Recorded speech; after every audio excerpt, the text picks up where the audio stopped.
Amen. Gloire à Dieu. Mes bien-aimés, nous avons aujourd'hui la joie de vous présenter le credo. Et vous avez vu maintenant l'Église d'aujourd'hui. L'Église qui demande des résultats.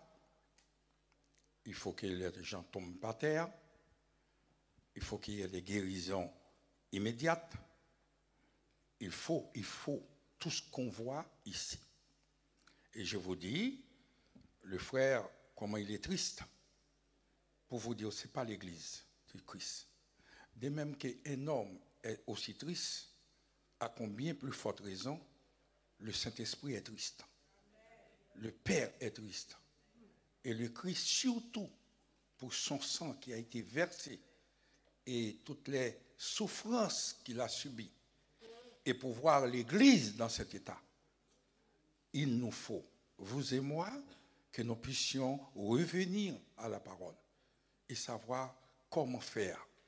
Et dans cette chose qui arrive aujourd'hui, je vous dis que, on dit que Dieu siège au milieu de son peuple, mais c'est Satan qui siège maintenant au milieu de l'Église, qui règne en maître et en seigneur. D'où la raison de parler du credo. Qu'est-ce que le credo maintenant? Et pourquoi le credo? Et les sœurs, les trois sœurs, viennent de lire le credo, tout simplement. C'est une confession de foi en la personne du Père, en la personne du Fils et en la personne du Saint-Esprit. Ce matin, je vais faire tout simplement ce qu'on appelle une grande introduction d'une manière générale, puisque je vais prendre le temps, non pas, il ne faut pas aller trop vite, lentement et sûrement, poser les bases évangéliques bibliques pour que les gens puissent comprendre. Si vous arrivez à comprendre, mes bien-aimés, vous n'allez jamais tourner à droite, à gauche, dans des sectes qui polluent l'évangile aujourd'hui. Je vais dire quelque chose. Vous savez, dans les églises, d'une manière générale, il n'y a que 20% d'églises qui sont vraiment églises. Les 80%, ce sont des sectes habillées, maquillées, etc. Et que là, vous allez danser parce qu'ils savent comment vous faire danser, comment vous faire aller, surtout avec les miracles. Moi, je crois aux miracles. Je suis le produit des miracles. Si je suis là, c'est à cause des miracles que Dieu a fait dans ma vie. Donc, c'est-à-dire que je confesse vraiment que Dieu est le Dieu de miracles, le Dieu est le Dieu de la résurrection, le Dieu est le Dieu qui fait des prodiges, mais comment faire des prodiges? Et la Bible nous avertit 1000 fois que quand on vous dit Christ à droite et à gauche, n'y allez pas et faites attention. En certains temps, il vous dit sondez les esprits. Or, les chrétiens sont aveugles, sont tellement soif de miracles. Maintenant, eh bien, il y a des gens qui abusent complètement. Je connais quelqu'un, je ne suis pas là pour accuser, pour citer, mais la personne, le Saint-Esprit a frappé son cœur, il a fait un témoignage. Il a dit, moi, tout ce que je faisais au départ, c'était des arrangements. J'ai rempli l'église avec mes propres personnes, soit qui vont se dire, moi j'avais un cancer, qui vont témoigner devant les autres, et d'autres vont dire, etc. Tous ces gens-là qui vont tomber, ce n'est pas des gens qui sont à l'église qui vont tomber. Ce sont les gens qu'on a mis en première position, bien arrangés, pour que l'autre, pour montrer sa puissance, et que tout le monde tombe. Égale les autres qui disent ça, etc. Cette personne-là, elle a dit, alors, elle a fait témoignage, hein, et pour entrer dans son assistant culte, il faut payer 1000 € par personne. Il y a des fois, il est à 10 000 personnes, parce qu'il y a cette soif, cette demande intense. 10 000 personnes par 1000 €. Je ne sais pas si c'est 10 millions, 100 millions, combien. Il faut prendre une calculatrice puissante pour régler tout ça. Par séance. Quand il arrive, et c'est tout un cortège. Et pour l'amener dans son hôtel cette nuit coûte entre 6 à 10 000 euros par nuit. Parce qu'il y a des millions qui arrivent. Et les chrétiens aiment ça. Un pauvre pasteur qui va prêcher l'évangile comme ça, il n'y a pas de miracle, eh bien, vous n'êtes pas l'église, vous n'êtes pas pasteur. Il faut qu'il y ait des miracles. Avant d'entrer dans le credo, quel est le témoignage, quel est le message de la parole de Dieu? Jean-Baptiste a vu Jésus, il a dit quelque chose simple. Il a dit, voici l'agneau de Dieu qui ôte le péché du monde. Il n'a jamais parlé de miracle. Il n'a parlé ni de délivrance, ni des gens qui tombent. Pourquoi? Il y a eu un problème dans le jardin d'Éden. Vous savez, Dieu a fait confiance à l'homme. Alors je vais aller court sans entrer dans les détails, vous connaissez bien l'histoire. Et l'homme a violé la confiance de Dieu. On appelle ça dans l'armée l'acte de trahison qui est susceptible de la peine capitale. C'est-à-dire on attache la personne, un soldat qui a fait ça, on attache à un poteau et on l'exécute tout de suite. C'est pour cela la Bible nous dit le salaire du péché est la mort. Mais Dieu, dans sa grâce, dans son amour infini, n'a pas voulu. Et Satan l'a poussé, a poussé l'homme dans ce sens, parce que lui aussi, il s'était révolté contre Dieu, et Dieu l'a condamné. Et une condamnation éternelle. Satan a dit, si je pousse l'homme aussi, Dieu va le condamner éternellement. Mais Dieu qui est riche en bonté et en miséricorde, Dieu a fait grâce. Mais néanmoins, ce Dieu de sainteté, de Dieu d'équité, Dieu de justice, il faut qu'il y ait une justice. Cette justice va garantir maintenant, moi quand on me fait quelque chose d'injustement, quand je suis victime de l'injustice, je vais prier ce Dieu-là parce que je sais que lui-même, il est le Dieu de toute justice. Donc pour cela, Dieu était obligé de faire justice. Or, le contentieux entre l'homme et Dieu, ce n'est pas une guérison, mais c'est le problème du péché. Voici l'agneau de Dieu qui ôte le péché du monde. C'est ce problème que Dieu est venu résoudre sur cette terre, et en même temps, c'est vrai, c'est quand vous rentrez maintenant dans ce concept, vous comprenez ça, et là maintenant, le miracle devient possible. Je vous dis une chose, mes bien-aimés, pourquoi que si Dieu est mort, il est mort pour vous, il est mort pour moi. Et pourquoi je suis obligé d'appeler quelqu'un qui vient de ceci, qui arrive à faire des gymnastiques parce qu'il est, voilà, sauté en l'air, et vous êtes quoi? Vous êtes qui en Christ? C'est-à-dire que, soit, si vous êtes enfant de Dieu, il a été chez les siens, les siens ne l'ont pas reçu, mais à tous ceux qui l'ont reçu, ils ont donné le pouvoir de devenir enfant de Dieu. Je suis enfant de Dieu au même titre que tout le monde. Et pourquoi, mes bien-aimés? Maintenant, il faut qu'il y ait encore, Christ est déjà l'intermédiaire, mais il faut encore un autre intermédiaire pour venir me bénir, etc. Et qui me demande maintenant, et bien souvent, ces gens-là dépouillent les autres. Mais toute église qui donne l'évangile dans les normes, ce sont des églises pauvres. Parce qu'on ne vous paye pas, vous ne faites rien du tout. Ce que vous faites là, vous donnez parler de Christ, ce n'est pas ça qu'on veut. On ne veut pas ce genre de choses. On veut du spectacle. On veut une église moderne. On veut une église qui est à l'ère du temps. Une église parce que les hommes cherchent du progrès, succès, réussite, richesse, liberté autonome. Nous, on ne veut pas de pasteur dans notre église. On est tout seul. Voilà. On veut la modernité, la science, les techniques. l'épanouissement, le plaisir. Les hommes aiment le plaisir plus que Dieu. Voilà cette église qu'on veut. Si vous n'avez pas de spectacle, vous ne faites pas danser, vous n'en faites pas, etc., vous n'êtes pas église. Alors maintenant, qu'est-ce que le credo? J'ai fait une grande introduction ce matin et on aura le temps, comme je vous ai dit, petit à petit, faire les choses. Il s'est passé quelque chose juste au début du christianisme. En 325, bien avant 325, il y avait un homme qui s'appelait Arius.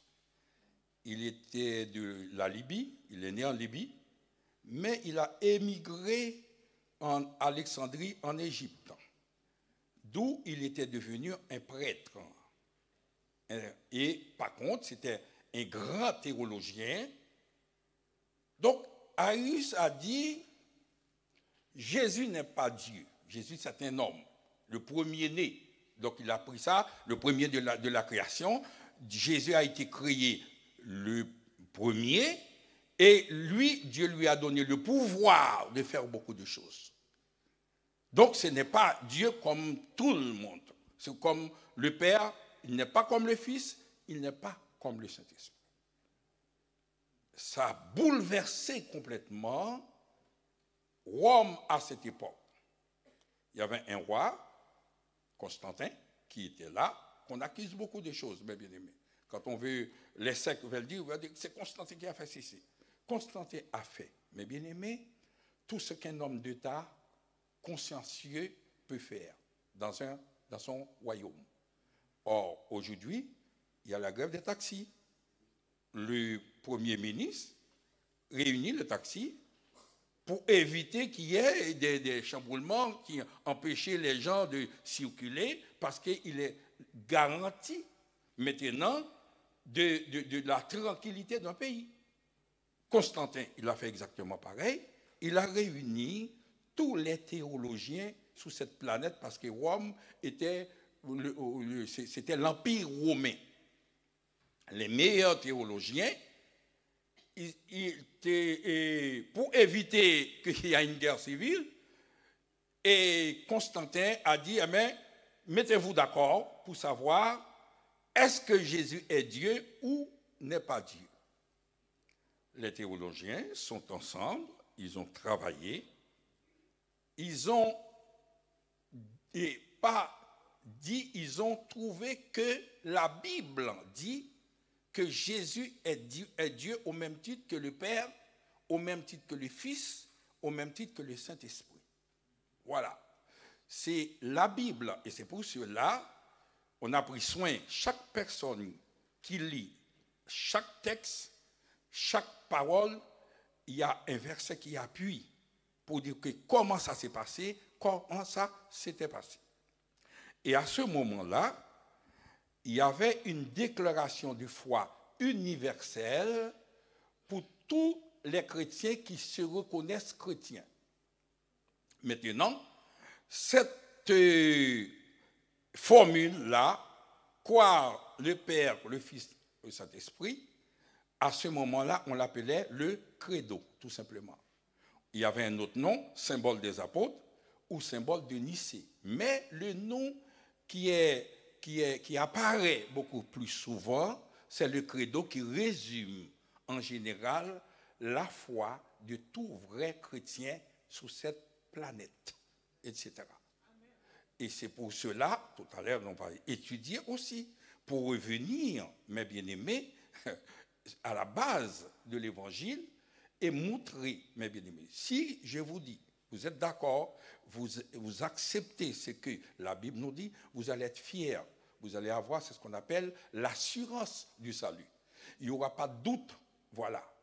Croire, mes bien-aimés, le mot credo vient du verbe, un verbe en latin, le verbe credere. Or, le verbe credere signifie tout simplement croire. À l'éducatif présent, la déclinaison en latin, c'est credo, credis, credit. C'est avec ce mot on fait crédit. Voilà, je n'ai pas de crédit, tu ne me fais pas de crédit. C'est-à-dire, je ne crois pas en toi, je n'ai pas de confiance en toi. C'est exactement ça. Voilà. Alors, credimus, creditis, creden. C'est-à-dire que je crois, tu crois, il croit, nous croyons, vous croyez, il croit. Ils ont pris le premier mot, tout simplement, le credo, pour dire je crois en Dieu le Père Tout-Puissant, comme ça a été dit. Je crois en le Fils, je crois en le Saint-Esprit. Chaque mot, il y a un verset qui appuie, etc. Le mot credo. Alors, le mot croire ici, il y a encore un autre problème. Vous savez, comme je vous ai dit, on ne va pas aller trop vite. Le mot croire, ce n'est pas croire comme ça. Regardez bien. Parce que la Bible nous dit, je crois qu'il y a un Dieu, et les démons aussi, je crois, mais ils tremblent, tout simplement. Donc un démon peut croire. Est-ce qu'on est d'accord? Donc ce n'est pas de cette croyance. Et là encore, ça demande un travail. Ça demande une étude approfondie pour comprendre ce croire en Christ, ça veut dire quoi? Je vais me permettre d'employer quelques mots, mes bien-aimés.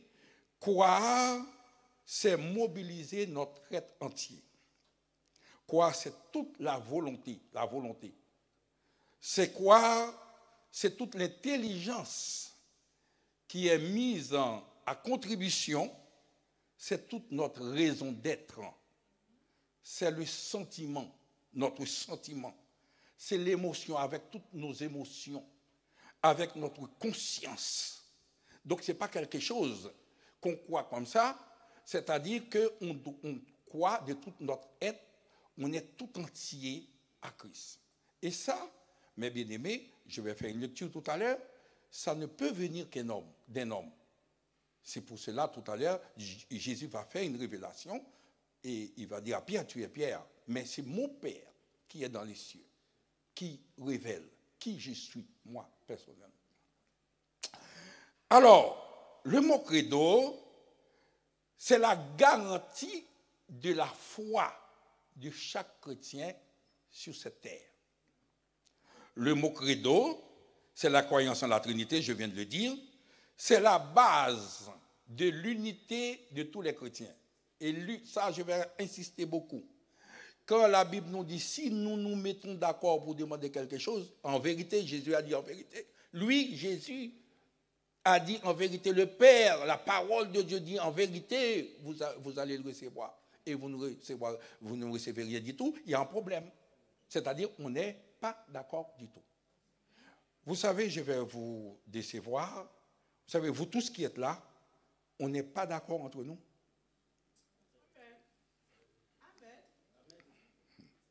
Ah oui, c'est triste. Oui, c'est vrai. On ne peut pas dire, je vais vous donner les raisons. On n'est pas d'accord. On est ensemble. On vient chanter ensemble. Et c'est pour cela que le credo va avoir sa place parmi vous, pour vous mettre d'accord entre vous. Car la Bible dit, si nous nous mettons d'accord et demandons quelque chose, si nous nous mettons d'accord, nous disons à ces montagnes de se déplacer, en vérité, ça va se faire. Si nous nous mettons d'accord, la Bible nous dit, résistez au diable, il fuira de vous. Mais il faut qu'il y ait un antécédent. Le diable aime ce verset. C'est-à-dire, si résistez au diable, il fuira de vous. Mais vous savez, regardez, avant le verset n'est pas terminé. Il a pris juste ça. C'est-à-dire qu'il sait que c'est des paroles. Au départ, il a dit, soumettez-vous à Dieu d'abord et résistez au diable. Mais on ne se soumet pas à Dieu. On ne connaît pas Dieu, en fin de compte. Je vais vous dire une chose. Il y en a parmi vous qui ont un arrière-plan adventiste. Même si vous êtes là, mais votre passé adventiste, vous êtes là de corps. Mais il y a des choses qu'on fait, vous n'êtes pas avec nous. Puisque vous êtes des adventistes, il y a la doctrine d'adventiste qui n'a pas été défaite dans vous, déconstruire et reconstruire. Vous êtes là comme ça. Donc on n'est pas d'accord. Il y en a qui viennent du corps de Christ. Le corps de Christ, ils ont leur doctrine. Mais par invitation, on a vu que là, ça paraît bien, il y a une belle ambiance, on reste là. Mais au fond de nous, on n'est pas vraiment ensemble. Parce qu'il y a cet arrière-plan qui reste là. On est on est en présence, comme on dit, on fait une sorte de présentiel, mais le cœur, il n'y est pas. Il y a des gens qui pensent que pour venir sur la chair, il faut habiller des routes en bas, même les chaussées qu'il ne faut pas voir. C'est leur doctrine. Mais il y a aussi, ils croient, si quelqu'un ne fait pas comme ça, il n'est pas sauvé. C'est sa doctrine. Et c'est parmi nous. Et de même que aussi, il y a des gens qui arrivent ici, sous la chair, moitié habillés. On voit un côté, mais l'autre côté, tout, voilà. Mais ils croient comme ça aussi. On va dire, ah non, mais Dieu ne demande pas tout ça. Wow, ouais. C'est comme ça. Vous voyez, comme ça, c'est pas fini. Et il y a armée du salut. Même pas au baptême, pas au mais on est à Christ. On cite le nom de Christ plusieurs fois. On est armée céleste. Si on ne voit pas des gens qui tombent par terre, qui redressent, on les ramasse et puis encore et tout, on n'est pas. Il y en a des baptistes, il y en a des pentecôtistes, il y a des témoins de Jéhovah, il y a des francs-maçons, il y a des mambos, des hongans, des féticheurs. L'église remplit tout le monde, bien aimé. L'église, voilà l'église. Donc on n'est pas d'accord. D'où la raison du credo. Le credo sert à nous mettre à ce qu'on appelle l'unité de la foi, à la stature parfaite de Christ. Et c'est à ce moment-là. Je vous dis une chose, je l'ai dit encore une fois, vous n'allez jamais courir derrière des gens, le jour que vous comprenez qui vous êtes en Christ.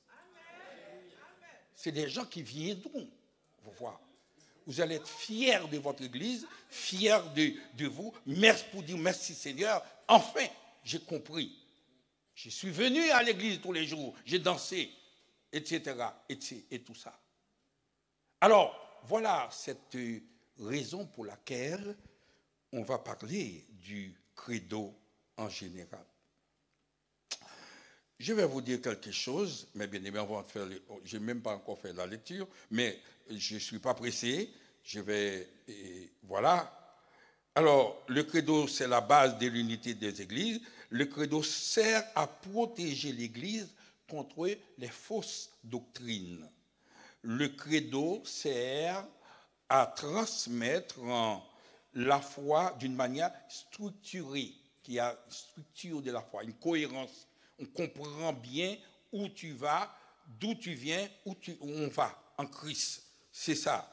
Le credo sert à définir l'identité du Père, comme on l'a vu, l'identité du Fils et l'identité du Saint-Esprit clairement pour vous. Et pourquoi je crois? Parce que je vais définir qui est le Père par une prédication, un enseignement, je dirais, qui est le Fils dans plusieurs fois, parce que c'est gros morceau, qui est la personne du Saint-Esprit, etc.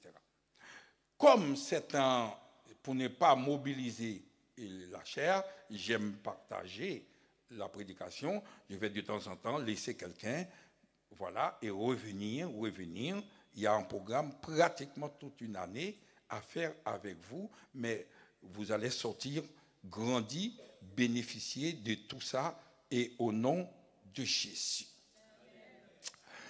Alors, maintenant, je vais vous dire une chose. Je vais vous décevoir, comme on dit. Vous savez, mes bien-aimés, il y en a parmi vous qui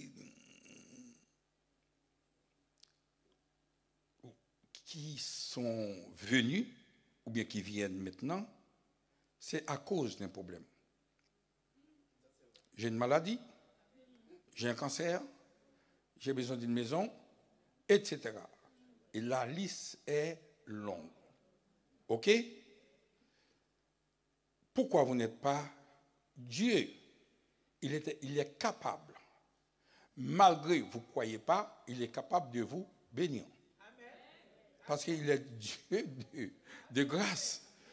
C'est Dieu qui fait grâce à tout le monde. Il fait la pluie tomber sur les bons comme sur les méchants. Il y a des hommes dans le monde méchants, mais qui prospèrent, qui ont beaucoup d'argent. Dieu ne les empêche pas d'avoir de l'argent. Dieu peut bénir quelqu'un, mais une personne qui va aller en enfer plus tard. que sert-il à un homme de gagner le monde entier, mais s'il perd son âme? Alors, le problème de bénédiction n'est pas une sorte de gage de garantie. Est-ce qu'on est d'accord? Mais je vais vous donner quelque chose. Il y en a parmi vous, Dieu ne vous bénit pas. Pourquoi? Parce que vous ne comprenez pas le salut.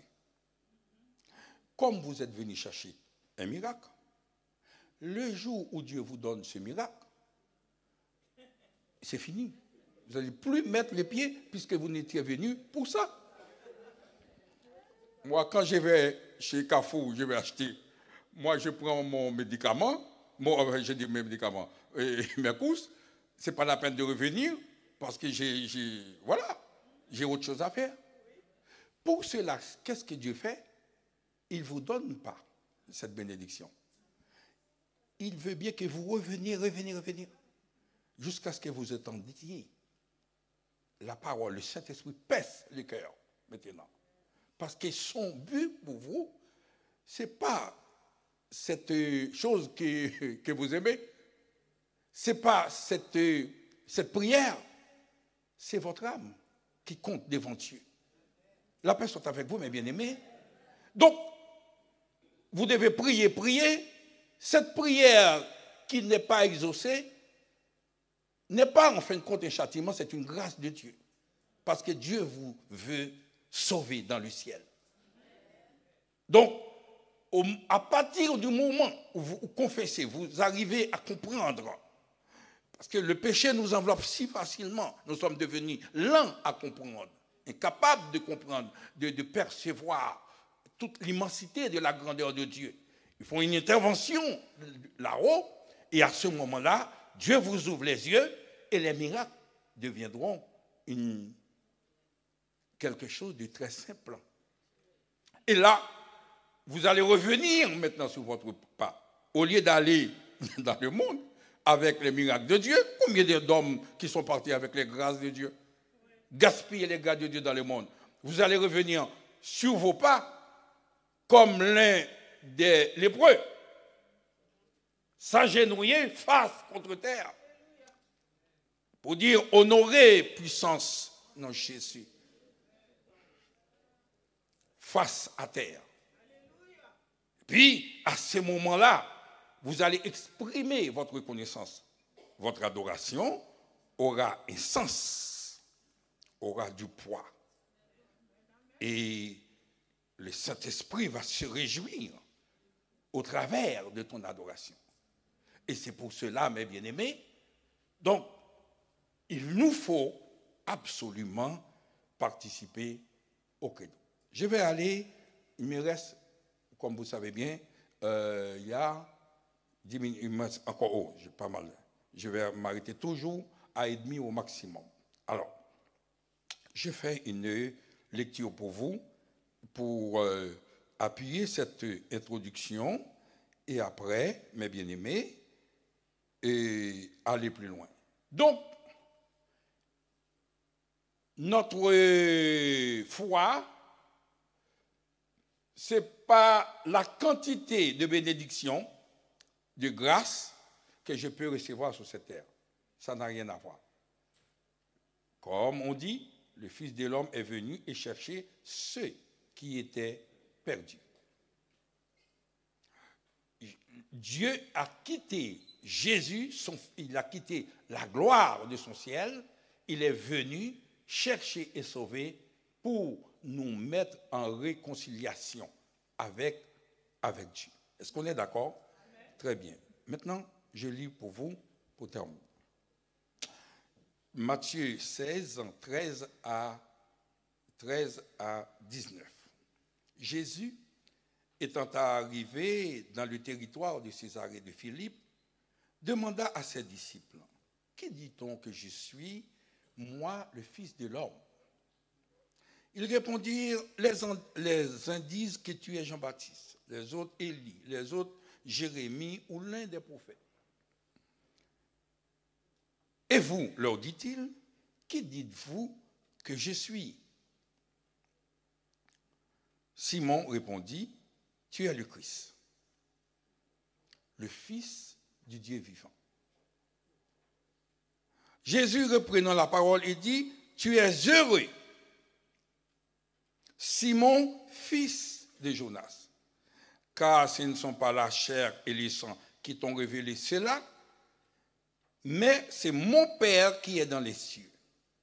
Et moi, je te dis que tu es Pierre, et que sur cette pierre, il y a des fois on met sur ces rocs, cette pierre, je bâtirai mon église, et les portes du séjour des morts ne prévaudront rien contre elle. Je te donnerai les clés du royaume des cieux. Ce que tu liras sur cette terre sera lié dans les cieux, et ce que tu délieras sur cette terre sera délié dans les cieux. Alors, on va revenir beaucoup sur cette lecture. Faisons maintenant, Jésus a posé la question, qui dites-vous que je suis?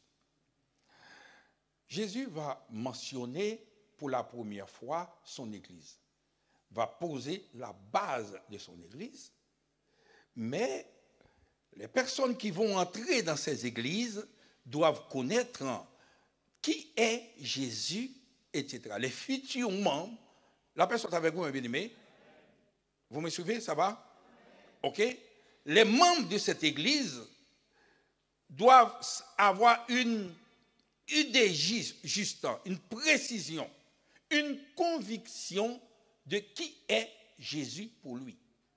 Ce sont des personnes-là qui vont former l'église de Jésus. Donc, cette confession est importante, mes bien-aimés. Et je dirais, le credo est important, mes bien-aimés, pour comprendre avant d'entrer dans l'église de Dieu. Vous voyez, il n'y a pas, c'est toujours la même chose, c'est la méthode de Dieu. Donc, ce n'est pas la peine de venir à l'église, comme je vous ai dit, les uns disent que tu es Jean-Baptiste, etc. Tous ces gens-là sont à l'église. Mais l'église de Christ, c'est celui qui dites-vous que je suis, qui a une précision. Et je vais aller vite maintenant. Pierre, Simon Pierre répondit, tu es le Christ, le Fils du Dieu vivant. Et ça, qu'est-ce que ça veut dire? Le Christ, le Fils du Dieu vivant. Et c'est là le problème de Arius, puisqu'on a dit le Fils, il a pris Christ comme un fils biologique. Maman Dieu a rencontré Papa Dieu. Ils se sont mis ensemble, ils ont créé. Voilà, c'est comme ça. Mais ce n'est pas comme ça. C'est pour cela la Bible nous dit, tu es heureux. Et le mot tu es heureux, la personne avec vous. Tu es heureux, Simon, fils de Jonas. Et le mot heureux, Makarios, signifie celui qui a trouvé le bonheur. Celui qui a trouvé toute la richesse, la vie. Quelqu'un qui a trouvé le bonheur, tout le bonheur pour sa vie, le plaisir, la joie qu'il a perdu. Il a dit, tu es heureux, Simon. Maintenant, tu vas rentrer dans ta destinée, ce pourquoi tu es créé, tu es venu sur cette terre. Tu es heureux, mes bien-aimés. Voilà ce qu'on cherche. Mais c'est Christ qui nous dit, tu es heureux. Heureux. Tu trouves le bonheur, tu trouves le plaisir, tu trouves la joie, tu trouves la guérison, tu trouves les bénédictions. Tout ce que tu demandes, ça va se faire. Si, voilà, parce que tu fais cette confession. Il a dit, ce n'est pas quelconque chose, c'est mon Père seulement. Regardez la cohésion, c'est pour cela qu'on va comprendre la personne du Père. Il a posé une question, mais c'est le Père qui a donné la réponse. Vous voyez comment ça se passe, mes bien-aimés? C'est mon Père qui est dans les cieux. C'est lui qui t'a dit ça. Tu ne peux pas. Parce que je suis avec lui, il est avec moi. Ce secret-là, il n'y a que le Père, le Fils et le Saint-Esprit qui connaissent ce secret. On ne peut pas, personne ne peut venir s'il n'est pas révélé, avoir une vision précise de qui est Dieu dans sa vie. Seigneur, ma prière, c'est que l'Église puisse marcher dans cette vision, dans cette révélation. Que les choses anciennes sont passées réellement. Le désir charnel, quand on voit l'Église qui se bat, moi je ne fais pas ceci, cela, c'est parce que Christ n'est pas encore là, mes bien-aimés. Car il y a certaines manifestations qui disent tout simplement que les choses sont passées. Tu es heureux, fils de Jonas, car ce ne sont pas la chair et le sang qui t'ont révélé cela, mais c'est mon Père qui est dans les cieux. Et désormais, je te dis, tu es Pierre, et sur ce roc, ou sur cette pierre. C'est-à-dire maintenant, un roc, c'est-à-dire quelque chose qui est bâti sous le roc. On a parlé d'une maison qui est bâtie sous le roc. Parce qu'on sait, la Bible nous dit, même s'il y a des cataclysmes, des vents, des tempêtes, de ceci, de cela, les tempêtes de la vie, la Bible dit, rien ne peut aller contre cette maison parce qu'elle est bâtie sous le roc. Et à partir de ce moment, si vous avez besoin d'une stabilité dans votre vie, que la vie puisse avoir un sens, parce qu'il y a des gens qui sont dans la vie, se demandent pourquoi on est là, parce que tous les jours, c'est des misères, la misère, qui se donnent, qui font la queue. Chez nous, on a fini avec ça, il y a encore un autre, etc. Eh bien, si cette maison est bâtie sous le roc, c'est Christ qui exprime la stabilité, la solidité, la puissance, la gloire, la réussite, la guérison, les miracles. Hey!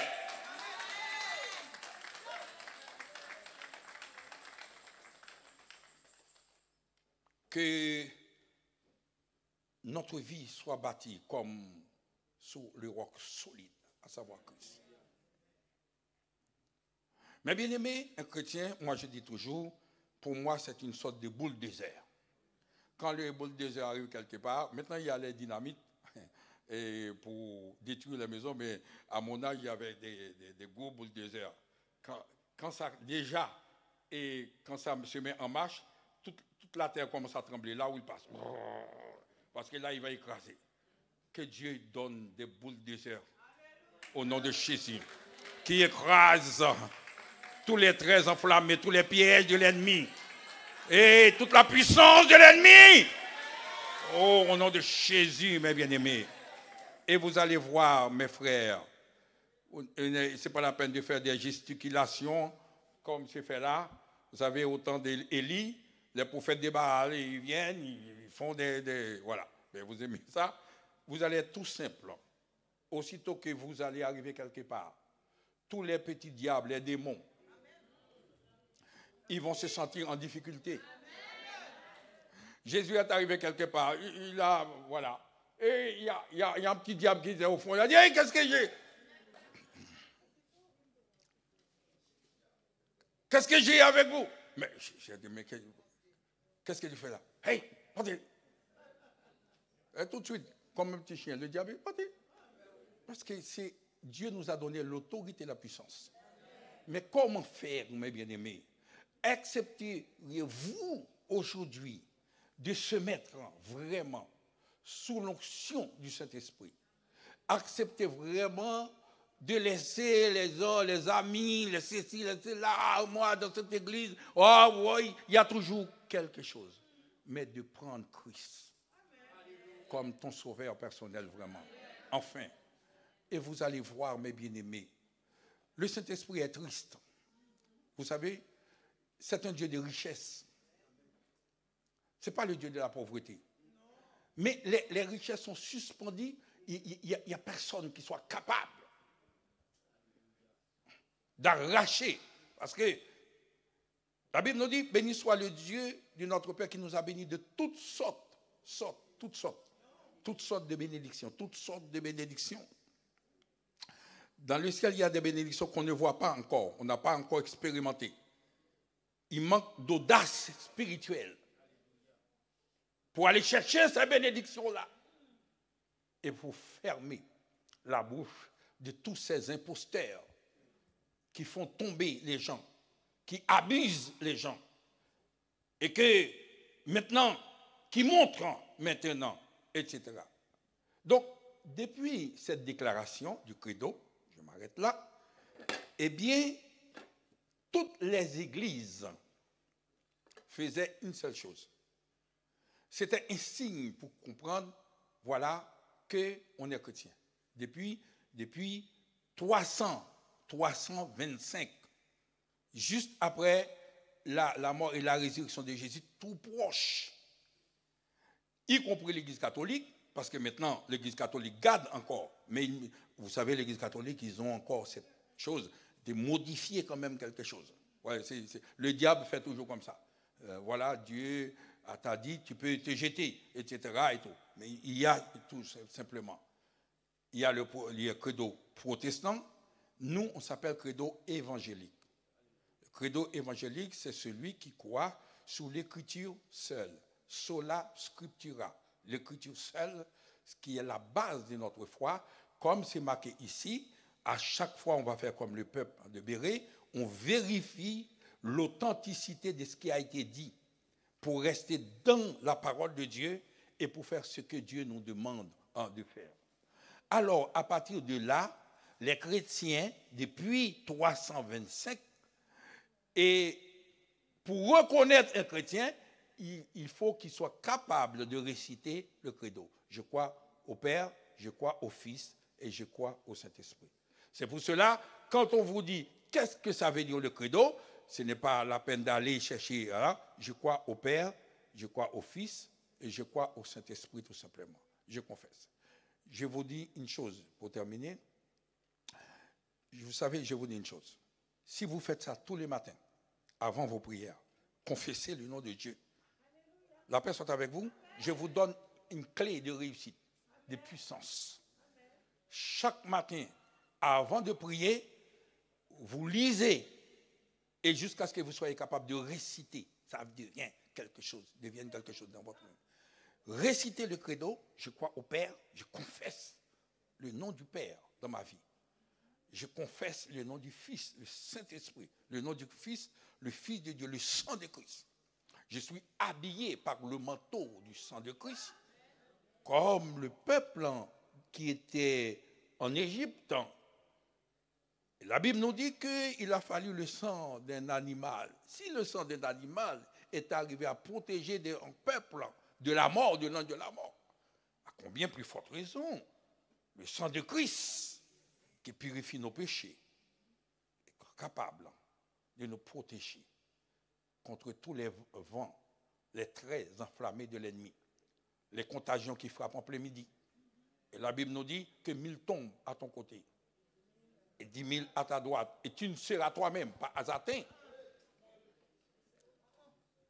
Tu sais, il fut un temps, moi, je croyais, parce que j'étais jamais malade, tombé malade tous les jours, quand il y a quelqu'un qui est décédé, je vais à l'hôpital tous les jours, à l'hôpital et au cimetière.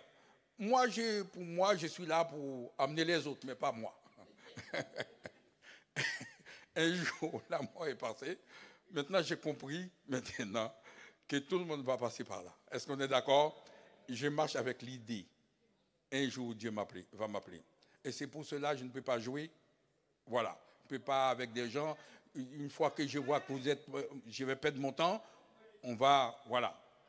Et parce qu'il y a des gens qui ont besoin d'être sauvés.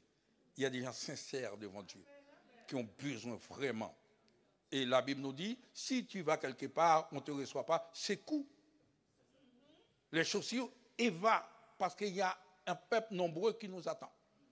Et que Dieu suscite aujourd'hui ce peuple-là. Et qu'on va prendre le temps, mes bien-aimés, d'expliquer mot à mot le credo, pourquoi. Donc, vous voyez que ce n'est pas un nom comme ça. Moi, mon église s'appelle le Centre missionnaire évangélique. Mais qu'est-ce que ça veut dire? C'est un nom. Ça me paraît bien. Je donne. Mais il n'y a pas de contenu dans ce nom. Mais là, ici, c'est toute une révélation de Dieu. Donc, ça n'a rien à voir, mes bien-aimés. Et pourquoi je le faisais? Parce que je n'avais pas encore reçu cette révélation. Mais Dieu me l'a donnée. S'il me donne, c'est pour vous. Et s'il vous donne, c'est parce qu'il a un projet pour vous. S'il vous donne parce qu'il n'est pas satisfait de votre vie, là où vous êtes, et Dieu a beaucoup plus de grandes choses pour vous. Et avant que vous quittiez sous cette terre, Dieu a une richesse à la gloire. Il y a des bénédictions terrestres, il y a des bénédictions célestes. Il y a certaines bénédictions, c'est avant votre passage sur cette terre, vous devez suivre, vous devez l'expérimenter. Et au nom de Jésus, je crois que ça va se faire, mes bien-aimés. Mais ça va se faire avec une confession personnelle devant Dieu. Pour dire, je reconnais mes péchés et mes transgressions sont devant moi. Je fais ce qui est mal à tes yeux, etc. Et puis, Dieu va vraiment vous prendre par la main. Le Père, le Fils, va vous conduire dans l'éternité et dans là où il se trouve en tant que bon et fidèle serviteur. Soyez bénis. Merci.